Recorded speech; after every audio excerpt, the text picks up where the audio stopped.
like my best friend. She a real bad bitch, got her own money. She don't need no nigga on the dance floor. She had 2-3 drinks.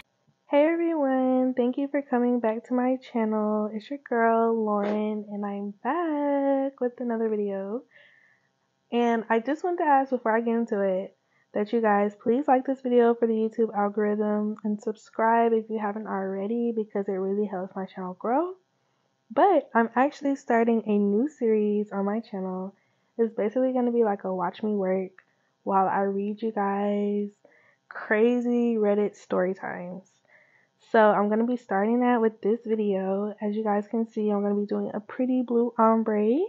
I actually have another ombre tutorial up on my page, so if you really want to learn, I have a video for that. But without further ado, let's get into this crazy. Alright, so this one says, I used to affiliate with a certain organization of people, and a few of those people and myself went to a local house party.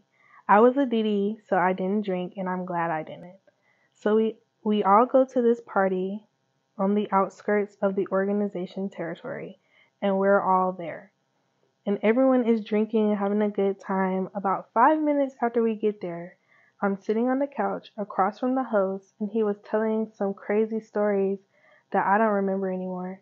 And he then just walks away and disappeared to upstairs for a few minutes. I don't know about that. The host finally returns to the party with a hunting rifle and a revolver in hand. He starts showing them off, talking about how far he can shoot and telling us everyone that lives on the block is various family members and all have guns that have killed people before for various reasons. After he finished telling his stories and showing his guns, he looks at me and me alone and says, "Better watch your six." For those who don't know, it means watch my back. So I'm immediately put on edge, hyper fixated on him for the rest of the night, and making sure that all my people were good and safe. 3 a.m. comes around, this guy kills the party mood, turns off his TV and Xbox, which was being used for the music, and then takes away the alcohol that was still sitting around and says, "Everyone get the fuck out of my house. I have to be to work in an hour."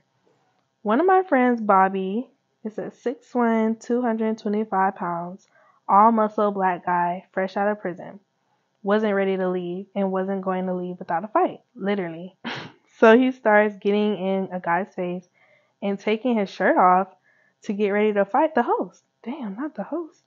Bobby's cousin and girlfriend start getting him to go outside to cool off to avoid a fight, and the host starts trying to find his gun.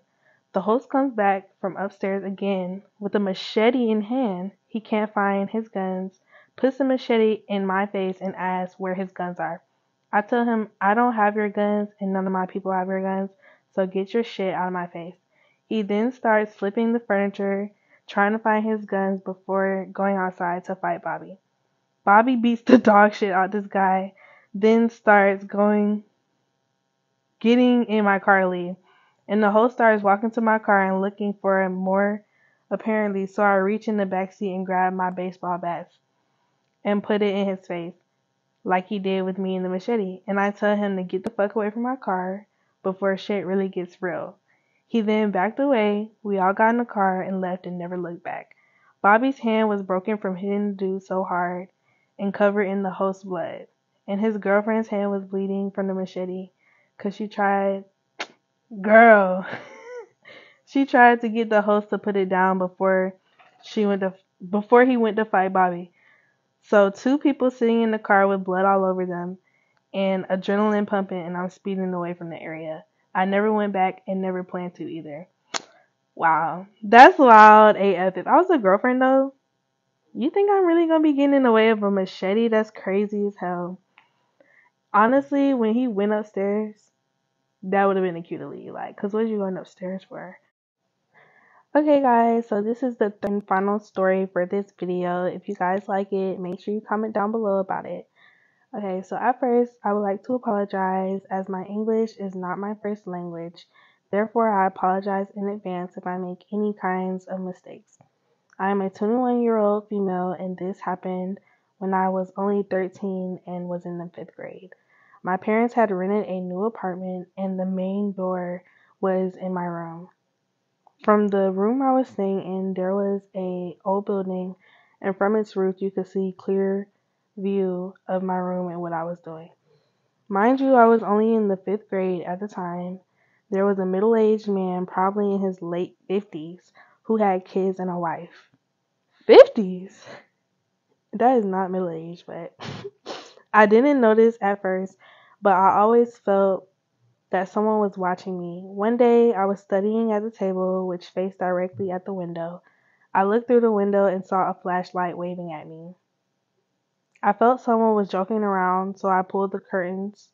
This kept happening since then every single day, no matter what weather was like, even if it was raining or 40 degrees outside in the winter.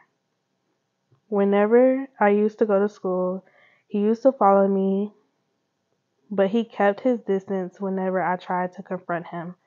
He would just run away. Later, my parents knew what was happening, but unfortunately, they never really cared about me. All they said that it was my fault for gaining his attention. He used to watch me sleep at 3 and 4 in the morning with his binoculars. One day I woke up in the middle of the night, used a flash torch light into he used to flash a torchlight into his binoculars just to show me that he was watching me when I was asleep. And I was so young back then, I had no idea if the police or anything could help me. Then when I was in the 8th grade, he started writing me letters which had some creepy details, such as how beautiful and innocent I looked when I was asleep, how hot I looked after I showered, and he thinks I look so much better when I'm pissed off at him. He also said he thought my skin would feel like marshmallows, all this creepy stuff. When I tried to talk to my parents about it, they said they didn't want to do anything because the man was a permanent resident of the area and he was quite powerful. Actually, they never really cared about me. All they cared about was my brother. I was always discriminated by my own parents, so I didn't really expect any help from them. One day, my parents left the house and I was alone, not allowed to have a mobile phone until I was in high school. After a few minutes, I heard a knock on the door. Being a very paranoid person, I looked through the peephole and didn't dare to ask who it was. I saw a man and I was scared to death, but also angry. I went in the kitchen and grabbed a pot of boiling water, which was still in the stove. I poured it into the gap of the front door and he screamed, but I didn't stop because I knew if. Wait, hold on. But I didn't stop because I knew if I didn't do anything now, somehow it was going to get worse. He tried to run, but he slipped and fell down the stairs, and guess what I saw from the peephole? There was 2 other men hiding there. They helped him and escaped from there. I heard he was badly injured, but I felt no remorse. From then, he didn't follow me on the road, but the stalking in my room continued until I finished college. We moved out the area. I didn't know if I did right or wrong, but I was afraid for my safety. Whatever he did was wrong. Whatever he did was wrong too, since stalking a young girl for 8 to 9 years is the worst thing you can do. I just hope no other girl becomes the victim of his sick and twisted mind. Damn. That's wild as fuck. What would y'all do if y'all was in this situation? But I really like that she poured the boiling hot water on their feet though, like, cause I'm gonna have to take some notes. I'll have to put that down. But y'all, let me know which one was y'all's favorite story. If y'all made it all the way to the end, thank you so much. I really, really want to start doing this as a series. Let me know if y'all like it and which story was y'all's favorite. And also, if you made it this far into the video and you love the nails that I do, make sure you check out my Patreon down below. It's a lot more in-depth videos and I take requests and questions. It's like a real more one-on-one vibe. So if y'all are looking for something more like that, make sure you go check that out down below. Thank you again for watching and I'll see y'all in the next one.